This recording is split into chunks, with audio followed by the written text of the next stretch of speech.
Hello again, lovely people, and welcome to my January favourites video. Sophie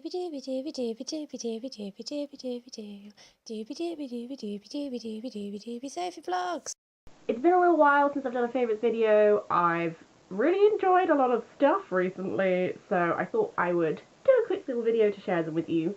This can sort of roughly be split into the first half, which is things that made me cry, and the second half, which is just assorted other. I went to see Moana with my friend. We had a big girly day and it all culminated in going to see it at the cinema, and it was like the perfect environment because if I'd gone with anyone else I don't think I could have fully reacted how I wanted to react to the film. Essentially I laughed hysterically, I openly wept, and then I left and we sang the songs at each other in the loo afterwards, so it was so good. I loved it so much. It's definitely one of my favourite Disney films, I have to say, and it's that type of film where I would pay to go see it again in the cinema, which I don't normally do, but I think with Moana I would. I think Moana is a really great protagonist. She sticks to her guns and she knows what she wants and what she's drawn to, but at the same time she also does have like a great love and respect for her family, which is what holds her back from following her heart. And I just loved watching her grow throughout the film and find herself and discover who she is. And I think that's why I wept so much, I think, because a common theme with this and the next thing I'm going to talk about is the fact that I'm currently not where I want to be in life. I lost my job through no fault of my own, I would just like to say, just like funding problems. So I'm unemployed. I'm kind of trying to use this time to figure out what it is I want to be doing, all of stuff like this. But like, long story short, I am in that, I like to call it like my process of growth, which is like, you feel a bit lost, you don't really know what you're doing, but like, when this process has ended, I'm going to be better off than I am now. And that's what it's just like where I'm at with my life. And I feel like Moana really tapped into that for me, because Moana is really about like finding who you are and believing in who you are, and also like returning the lost heart of Te Fiti to her as well. But essentially it made me laugh a lot. There were a lot of funny moments. There's like a moment with the chicken, just slayed me and my friend. We were just hysterical in the cinema. And then there are all these touching moments, especially with her grandmother. I loved the character of her grandmother. I loved all the characters. I thought they were all really great. And it was just beautiful. I've been listening to the soundtrack like non-stop. I've even been like working out to the soundtrack because like I'm on like the exercise bike or something and I'm like listening to how far I'll go, and I'm like, yes, I will. Continuing the trend of going to the cinema and openly weeping at films, I also went to see La La Land literally yesterday, and again I wept. It was so beautiful. I've not seen Whiplash, so this is the first time I think I've seen anything by this director, and it was visually so gorgeous. There is that recurring motif of the sunset, which is so pretty, and because it is so inspired by old Hollywood musicals, you have such beautiful, there's gorgeous dance numbers. I really love the dance number, which is, after the LA Party by the Streetlights. It made me really want to see Singing in the Rain, because I'm ashamed to say I've never seen Singing in the Rain, and now I'm going to change that. And it just gave me such a yearning for musicals of the past, but at the same time it was very modern. So there's like a nostalgia to it, definitely. They're like definitely working that route. I think I mostly loved it for Emma Stone's character Mia. I'm not going to give any spoilers, but as part of the film she does go through a bit of what am I supposed to be doing thing, and she feels a bit lost. And she has this like wonderful speech, and I was like, yes, Mia, and then I cried lots. But again, I thought the music was beautiful. I thought the dancing was beautiful. Just the way it was filmed was so gorgeous.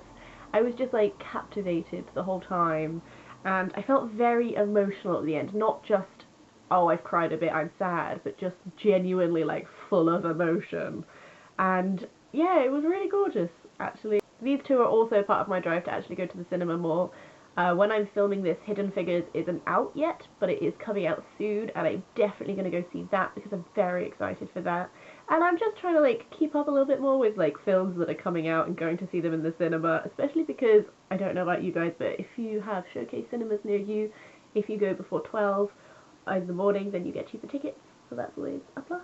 The third thing in my things that made me cry subset is the final book of the Fairyland series by Catherynne M. Valenti, which is the girl who raced Fairyland all the way home. I have to say, I'm really glad that I knew it was the final one, because it meant I was able to pace it really well, because all of the Fairyland books I find so wonderful, I just want to speed through them, but this time I made sure that I spent enough time reading it and savouring it, because it is the final one of the series. I thought it was as gorgeous as the rest of the series, and she does this wonderful thing. They're the loveliest books, and you could read them to your kids, and they have such fantastic imagery and imagination to them, and then she has these little moments which just break your heart, and it makes me want to cry talking about it. Like, oh, it gets me so hard. I won't say spoilers for anyone who hasn't read it yet, but there is a moment concerning Saturday, and there's just one line that he says which just absolutely broke me, and I just sobbed in this bed at like 1 in the morning, because I was like, I have to finish this book now. So much for my whole savouring thing. But if you haven't read the Fairyland series, then I would absolutely recommend it. Read it to your kids, read it for yourself. It's absolutely gorgeous, and it's one of the best series that I've read ever. I think I adore it with every scrap of my little heart. Now we move on to the section of the video, which is stuff that did not make me cry, but which I loved. Cheerier! First up, we have these gorgeous things. These are some beautiful, beautiful boots, which I co-own with someone. We went halvesies because we didn't feel like we could justify buying them ourselves, but now we share them. They're from Red or Dead. They are lovely.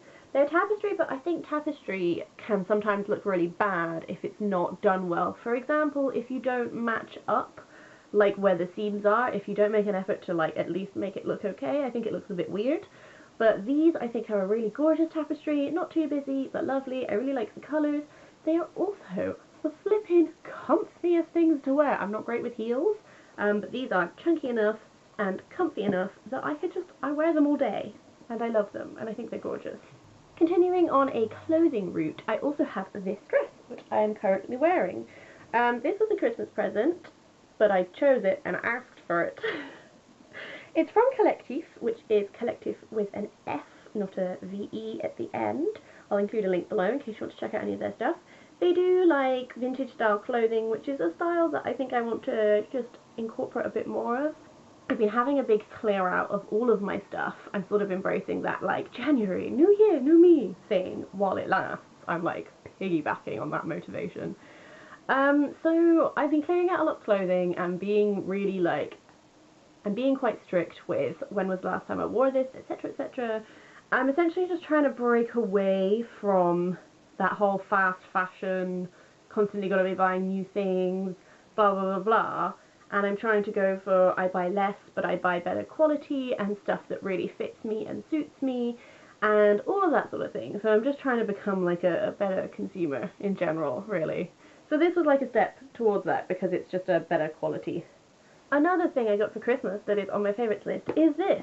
It is the box set of Charmed.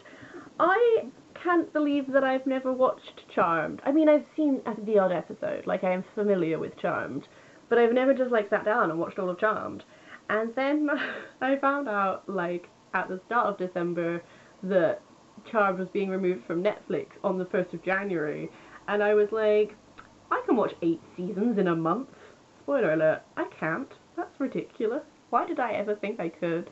But I watched enough to know that I really liked it, and so then I asked for it for Christmas so then I could watch it. So I'm still only on season 2, I'm about to finish season 2. I really like it.